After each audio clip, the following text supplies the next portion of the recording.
Hey guys, welcome to episode 16 of Short Bits by Shorty. Just want to start off this episode by reminding you that Skate for the Cure is KE's annual fundraiser for the philanthropy for breast cancer. It's on Saturday, October 27th at 5:45 p.m. all the way until 8 p.m. It's at Skate Nation Plus.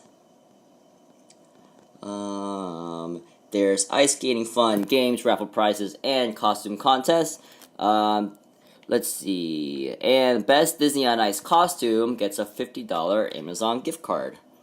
Also, so come out, have a good time with KE, KY, and PDC. We will be there, and other classmates. And I won't be there, though, because I have to work evening shift, but I hope you have fun. Number 2, let's see. In case you haven't known, Penelope, which is Steven and Tiffany's little baby dog, has had emergency surgery. It actually she had a ruptured disc in her spine. However, she has a good prognosis and she's recovering well. However, the surgery costs about $8,000. So any little bit of money can help. If you want to see a picture of Penelope, let me put one right here.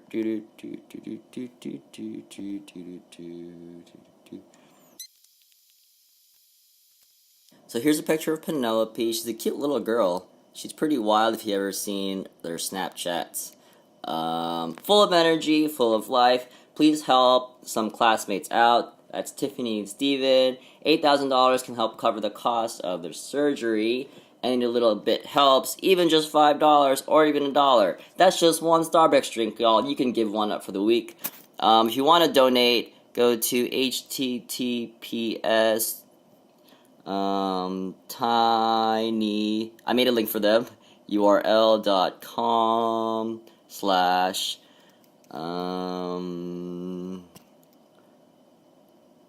Penelope Fund.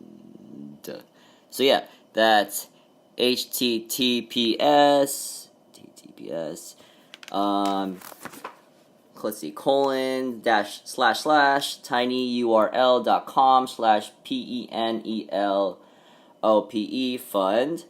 And yeah, feel free to donate, help a classmate out, and yeah, we'll get started. So first we're going to go over the general mechanism of action. If you've noticed throughout this presentation, I'm actually pretty lazy because it's actually not that bad of a lecture, and he gave us a lot of practice questions. In terms of the practice questions, I'm not going to go over them since I think he does a good job explaining them in class after you've gone over the lectures and understood the material or these videos. So I'm not going to explain his answers to his practice questions in the class, but hopefully my videos or the lectures are good enough to explain them. If not, feel free to let me know, and I will happily explain them to you if you ask. So yeah, I'm lazy throughout this video because it's actually not that bad, and I'm kind of tired after this management exam. So here's the general mechanism of action.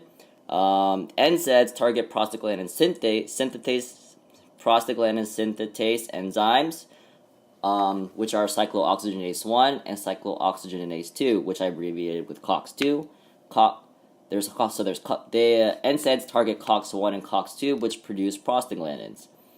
Therefore, NSAIDs inhibit the formation of prostaglandins, or PGs, and thromboxanes, TXs, from an endogenous compound called arachidonic acid. So PGs and TXs are physiologically active lipids with hormone-like effects. Exhibit A of me being lazy. I'm just gonna put this right here. Let's see. So he said you do not have to memorize the structures, but if you understand the concept of biosynthesis and where NSAIDs target, you understand how they work. So phospholipids are the starting material, and phospholipase A2 breaks down phospholipids to produce arachidonic acid. And as I said earlier, arachidonic acid is a precursor to your prostaglandins, for example, PGG2, PGF1A, PGD2, PGE2, and also your precursor to your thromboxanes, for example, thromboxane A2. This is catalyzed through the enzyme called prostaglandin synthetase, which are specifically Cox1 and Cox2, or cyclooxygenase 1 and cyclooxygenase 2. So, major point, arachidonic acid is converted to your prostaglandins and your thromboxanes, which are physiologically active lipids that have hormone-like effects, through the enzyme called cyclooxygenase 1 and cyclooxygenase 2. Don't know the structures, but you do not have to know the structures, but understand the concept that NSAIDs target arachidonic acid. That's awkward. NSAIDs target your enzymes, cyclooxygenase 1 and cyclooxygenase 2. Therefore, they inhibit the conversion of arachidonic acid to your prostaglandins and your thromboxanes. Prostaglandins and thromboxanes, exhibit B of me being lazy. NSAIDs therefore inhibit your various functions of your prostaglandins and your thromboxanes. For example, they inhibit vasoconstriction by inhibiting PGD and thromboxane A's. They inhibit aggregation or clotting by inhibiting the production of thromboxane A. They can also inhibit gastric secretion by inhibiting the production of prostaglandin E and prostaglandin I. So overall, prostaglandins and thromboxanes have tissue-specific functions, which have different, even opposite effects in different tissues, and is determined by how they bind to different receptors in the body. So thromboxanes and prostaglandins have different functions in the body depending on what receptors they act on. And this can lead to different effects. For example, nerve effects, gastric effects, and cardiovascular effects. So before I go over the other drugs in this,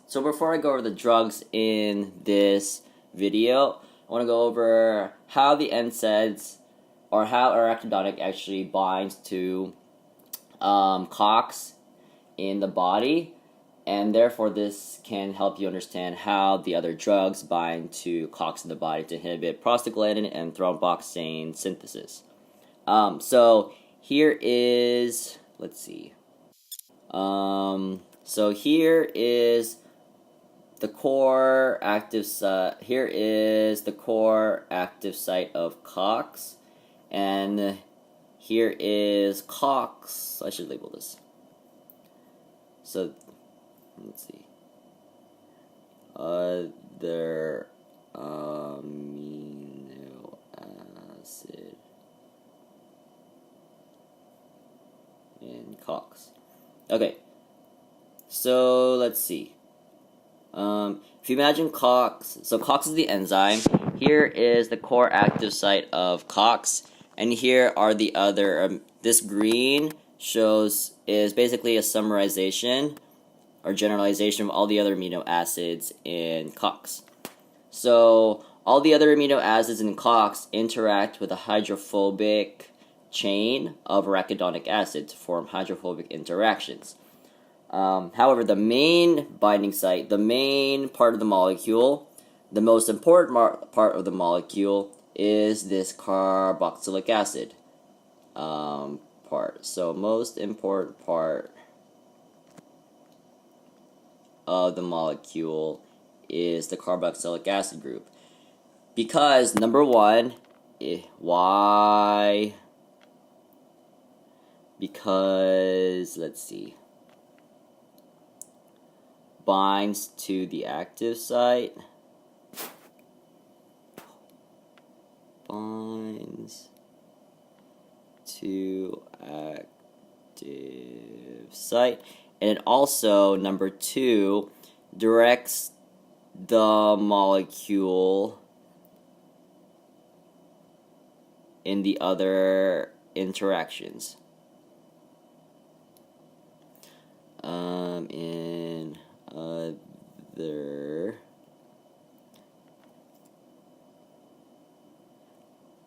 interactions. So if you see, if you position the carboxylic acid to bind here, then the rest of the molecule is stuck to this in this conformation, or in this way of binding. So if this carboxylic acid binds to the active site, then the rest of the molecule is stuck to form the hydrophobic interactions. And as you'll see later, this part of the molecule, which may have an OH group, may be stuck to interact with serine 530, which I'll show you later. So the carboxylic acid group is the most important part of the molecule because it actually binds to the active site, and it directs the molecule in the other interactions, for example, the hydrophobic interactions.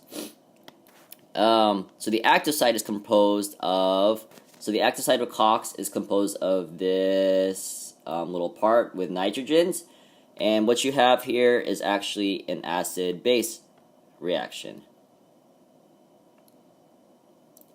Acid with the carboxylic acid plus the base with the nitrogens to form an ionic interaction.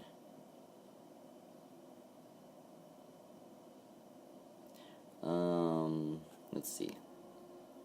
So the active site is involved in an ionic this is awkward. This is bad handwriting.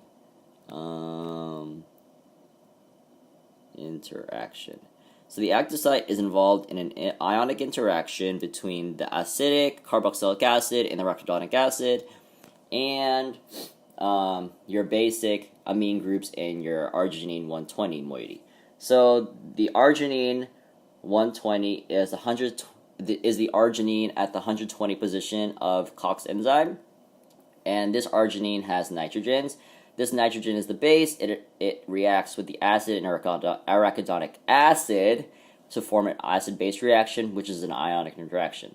You also have hydrophobic interactions, and with the other amino acid residues. So the drugs will work because they have an acid group that interacts with your arginine at the 120 position, which has the base. The drugs also have a hydrophobic interaction with the other amino acid residues. And let's see, they might also have a hydroxyl group, which interacts with the serine 530, which you'll see later. This acid group in both arachidonic acid and the drugs binds to the active site of arginine 120, and it directs the molecule in the other interactions. For example, the hydrophobic interactions and the interaction with serine 530 with the hydroxyl group, which you will see later. So the drugs actually mimic arachidonic acid, therefore they fit in the Cox enzyme just like arachidonic acid, and they bind to the enzyme just like arachidonic acid. Therefore they prevent the formation of thromboxanes and prostaglandins, because the Cox cannot break down arachidonic, and instead they act on these NSAIDs.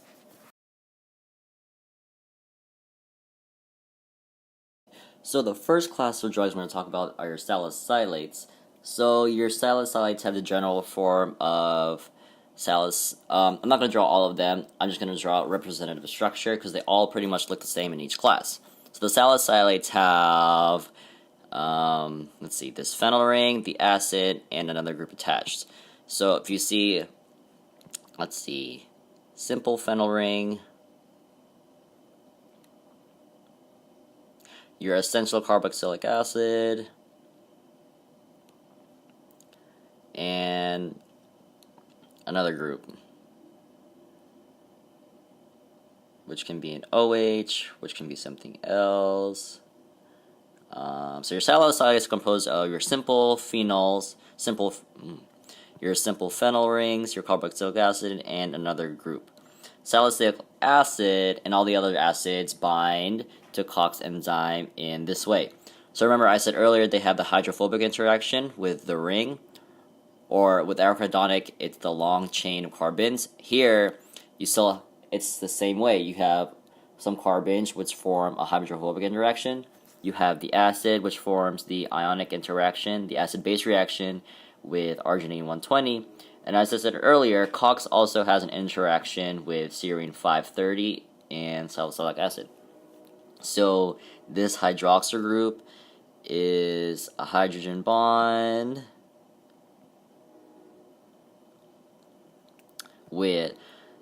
forms a hydrogen bond with serine 530. So if you don't remember what a hydrogen bond is formed when hydrogen bound into an oxygen, nitrogen, it forms an interaction with another oxygen with a hydrogen, or another nitrogen with a hydrogen. So a hydrogen bond is when one oxygen with a hydrogen forms another bond with another oxygen or nitrogen with a hydrogen. So here you have an oxygen with a hydrogen forming a hydrogen bond with a hydrogen oxygen.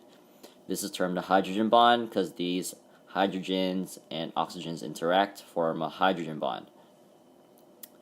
So yeah, overall you have 3 interactions that salicylic acid has. You have the hydrophobic interaction, you have the acid-base or ionic interaction with arginine 120, and then you have the hydrogen bond with serine 530, where one of the oxygens with the hydrogen interacts with the other oxygen with the hydrogen, so that the hydrogens interact and you get a hydrogen bond. Aspirin works pretty much similarly as the salicylates in that, so you have your hydrophobic interaction here with your carbons, your phenyl group.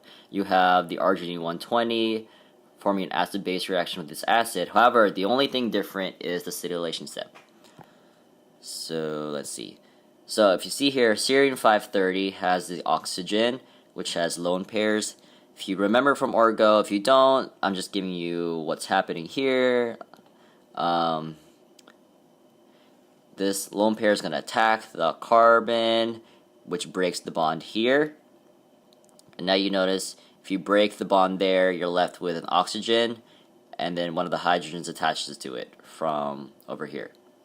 So the bond breaks here to leave just an OH, and then this group over here, the double C, double bond O, CH3, actually moves, let's see, it actually moves over here. So this group here actually moves to the enzyme. So CH2OH, CH2O is attached to this group here, over here. So this oxygen actually forms a bond here, and it cuts it off over here to leave it with a hydroxyl group here, and this group attaching to the enzyme. So since this attaches to the enzyme, it actually inactivates the enzyme because this group cannot form any more hydrogen bonds. Because, remember, I said a hydrogen bond it only exists between a nitrogen with a hydrogen or an oxygen with a hydrogen. Here you have a carbon with a hydrogen, so you can't form hydrogen bonds. Therefore, this part of the molecule is inactive, and that's why aspirin inactivates the Cox enzyme irreversibly, because it irreversibly inhibits the Cox enzyme because it actually forms a covalent bond with the enzyme. Specifically, it acetylates the enzyme and makes it inactive. So you have 3 different reactions with aspirin. You have the hydrophobic interaction with the phenyl ring. You have the acid-base or the ionic interaction with arginine 120. And then you have the acetylation interaction, which is a covalent interaction in that it forms a covalent bond with the enzyme, and it actually inactivates the enzyme. Overall, the interaction of salicylates and aspirin inhibits, because of this mechanism of action, it inhibits the production of prostaglandins and thromboxanes, and therefore you can't produce all the effects like inflammation, increased temperature that prostaglandins and let's see, thromboxanes do, because they interact with the Cox enzyme instead of arachidonic acid. Therefore, arachidonic acid cannot be converted to thromboxanes or prostaglandins. In the case of aspirin, it actually destroys or stops, inactivates the enzyme. Therefore, you definitely cannot produce prostaglandins or thromboxanes. Let's see. So they have various prostaglandins, or NSAIDs have various activities in the body. They can be anti-inflammatory, analgesic, antipyretic. They may reduce MIs and they may reduce thromboses.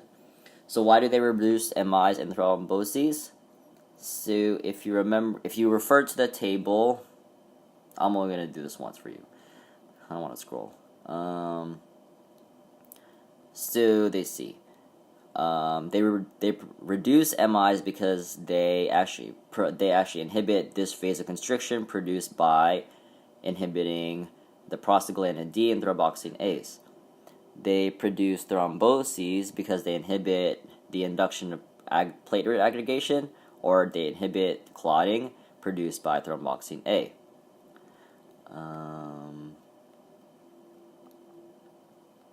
Let's see. Why do they produce GI disturbances?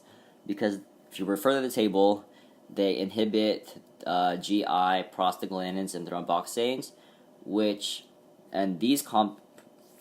GI prostaglandins and thromboxanes inhibit gastric secretions, which is actually a protective effect. Therefore, if you inhibit gastric prostaglandins and thromboxanes, you inhibit the inhibition of gastric secretions. Therefore, you inhibit the protective effect produced by the prostaglandins and thromboxanes. Salicylates, Exhibit C of why I'm lazy, of how I'm lazy right now.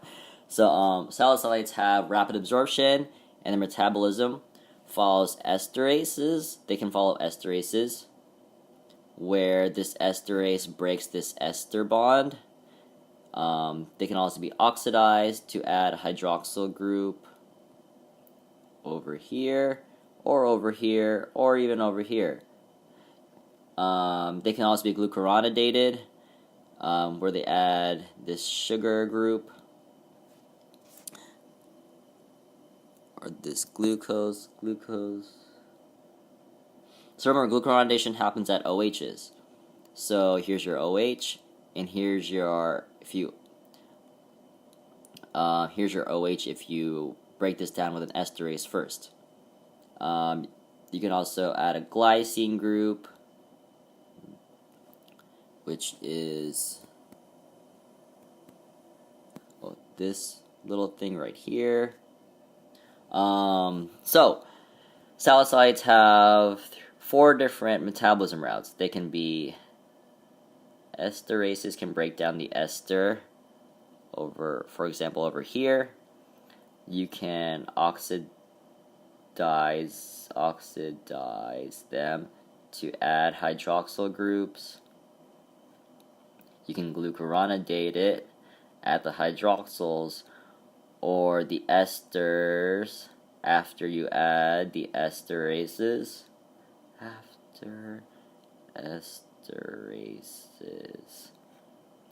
Or you can add glycine groups.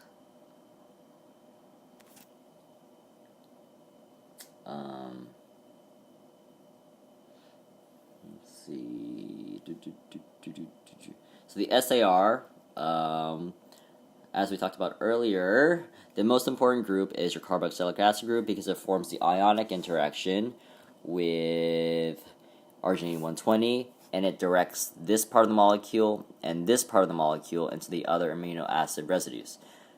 This is essential because it interacts with serine-530. It's essential that it be ortho. So ortho to the carboxylic acid. So here it's ortho.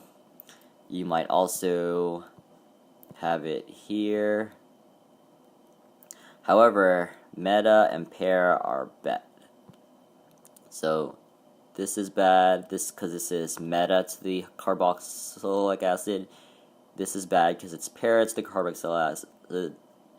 This is bad because it's meta to the carboxylic acid. So it has to be, or each group has to be ortho.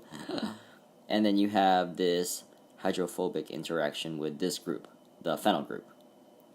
Difusenol follows the same SAR.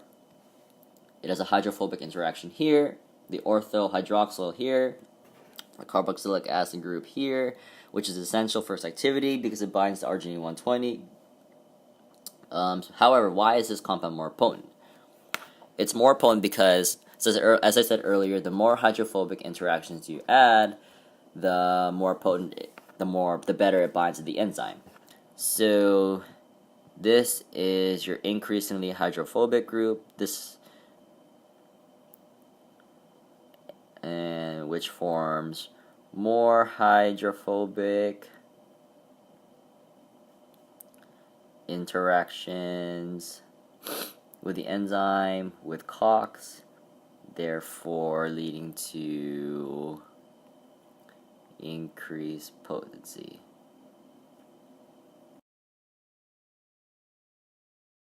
So now I'm going to go over your other classes of drugs and your NSAIDs. So first we'll go over your N-aryl anthranylic acids, or your phenamic acids.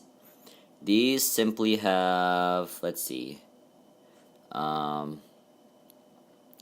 one carbon before your carboxylic acid, because we're going to pair it with your other derivatives, and your NH2 group. So a lot of your drugs might have NH2 groups over here, but to differentiate between your N-aryl anthranylic acids and your other derivatives, look for one carbon after the ring. So your N-aryl anthranylic acids have your NH2 groups attached to it, and they also have only one carbon after the ring to form the COOH, the acid group. Your acetic acid derivatives have your acetic acid. So two groups after the ring.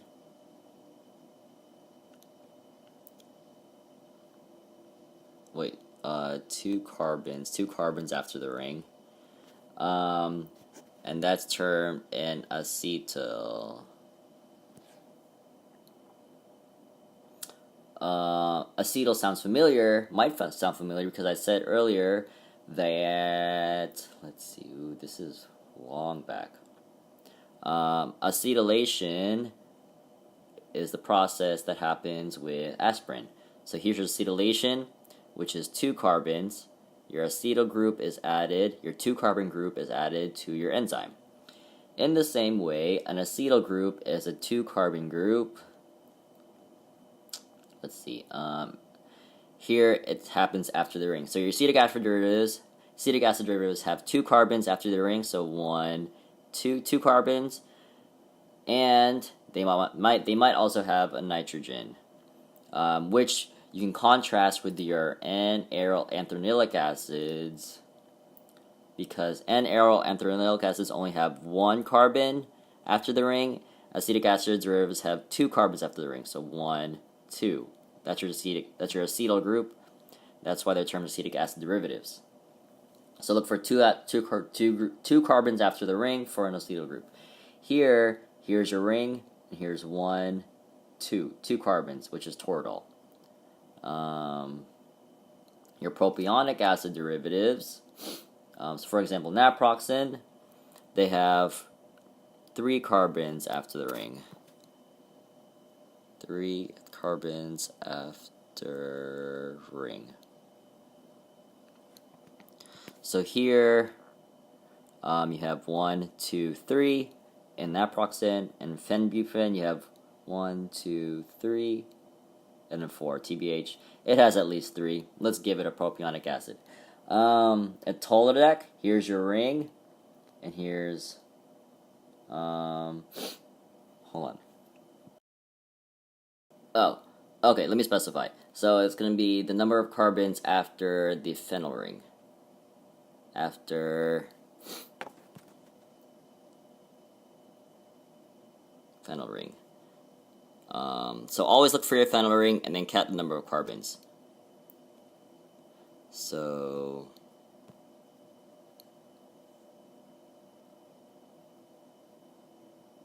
and your acetic acid derivatives, you have, here's your phenyl ring, and you have 2 carbons, that's your acetic acid derivative. Toradol, you have, here's your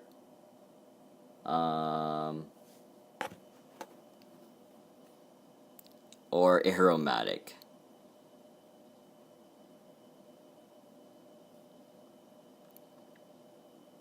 So a ring with double bonds in them. So look for your ring with your double bonds, and then count the number of carbons after that. So in N-aryl anthronylic acids, you have your ring with a double bond, and you have 1 carbon, so that's your 1 carb. N-aryl anthronylic acids. Your acetic acid derivatives, here is your ring with a double bond. You have 2 carbons, and that's your acetic acid derivative. With toradol, here's your ring with a double bond, and you have 2 carbons. That's your acetic acid derivative. So find your ring with a double bond and count the number of carbons from there. With your propionic acid derivatives, here's your ring with your double bond, and here's after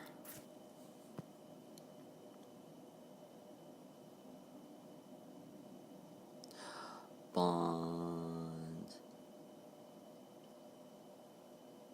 which is also turned. So find your aromatic ring, which is your ring with your double bonds, and count the number of carbons from there. So here's your ring with your double bonds. You have 1, 2, 3 carbons. Here's your ring with your double bonds. You have 1, 2, 3, at least 3, 4. Pembutane. Here's your ring with your double bond. Itolodac. Here's your ring with your double bond. So you're going to count 1, 2, 3. Yeah, so that's right. So here's your ring with your double bond. If you see it right now, you're going to count from there. So 1, 2, 3. That's 3 carbons, so it's your propionic acid. So always find your ring with your double bond and then count the number of carbons from there. Exhibits D and E of why I am how I'm lazy right now. So your para-amino phenol derivatives. Let's see. So let's see. They're called para-amino phenol derivatives because here's your amino group, which is your nitrogen group, which is para to your oxygen group. So if it's para, then you know that it's a para-amino phenol derivative. Let's see.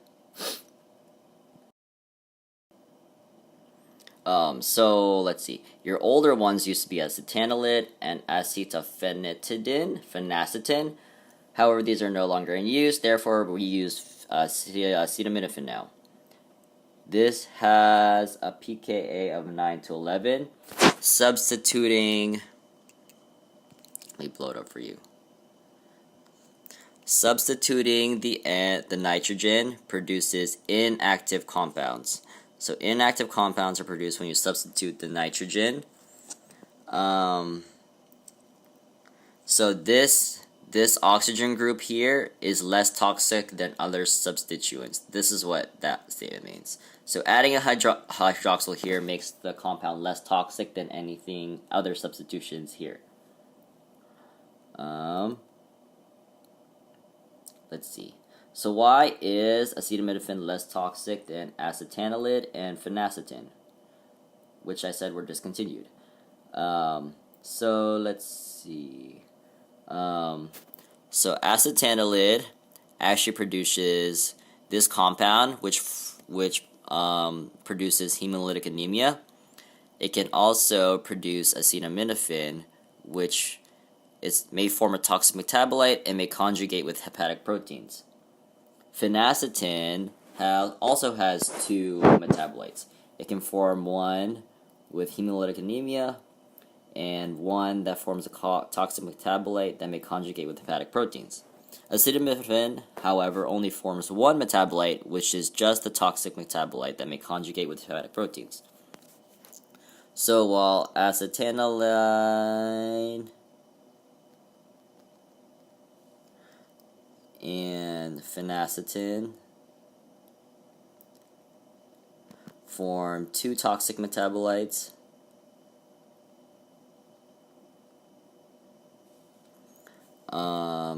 Acetaminophen only forms one toxic metabolite.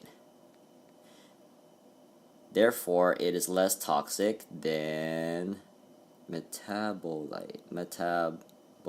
Ooh.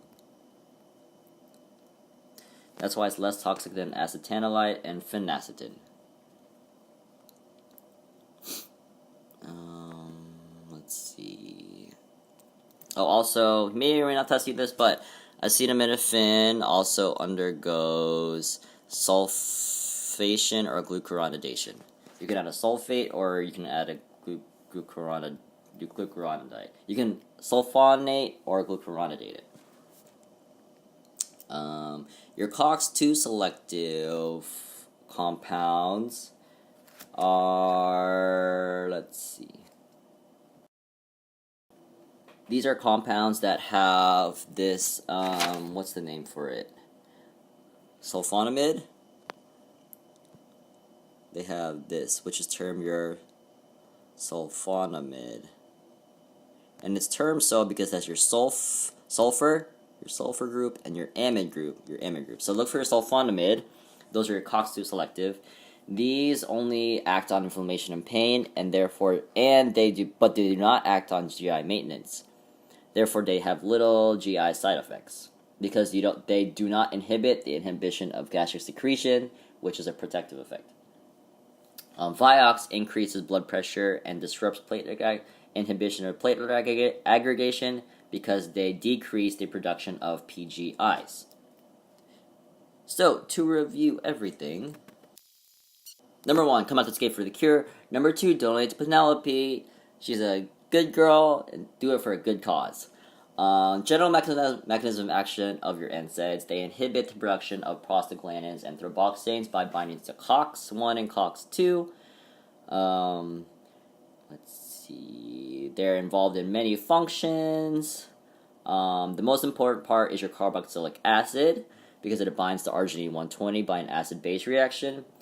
You can also have hydrophobic interactions with their amino acid residues because of the long carbon chain. Therefore, it forms hydrophobic interactions. The carboxylic acid group is important because it binds to the active site and it directs the molecule and the other interactions, namely the hydrophobic interactions and the interaction with serine 530 with the hydroxyl group. Your salicylates are your looking for your simple phenyl groups. They have carboxylic acid and they might have another group. Let's see. So they form hydrophobic interactions, interaction with the arginine 120 with acid-base reaction, and they have the interaction with serine 530 with a hydrogen bond. Aspirin is special because it actually acetylates the enzyme by forming a 2-carbon group to the enzyme, and this actually inactivates the enzyme. Let's see. Salicylates have GI disturbances because they inhibit the production of GI, PGs, and thromboxanes. Therefore, they inhibit the inhibition of gastric secretions, which is actually protective. They may decrease the incidence of MI and thromboses because they inhibit vasoconstriction from the prostaglandins and thromboxane A's, and they inhibit platelet aggregation by thromboxane A's. Salicylates have 4 metabolism routes. They have esterases, oxidation by adding hydroxyls, glucuronidation at the hydroxyl groups and the ester groups after your esterases, and you can add glycine groups. Remember, your carboxylic acid group is your most important.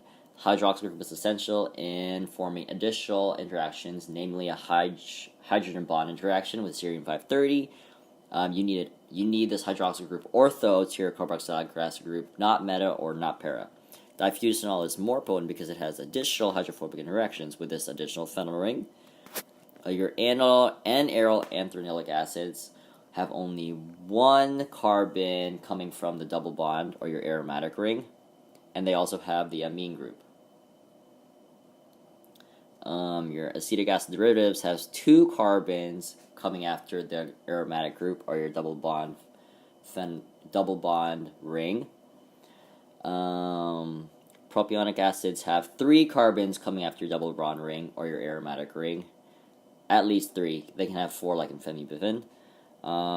Your para-amino phenyl rings, look for your phenol or your oxygen group para to your amino group. Substitution at the nitrogen produces inactive compounds. Anything other than a hydroxyl group produces more toxic compounds.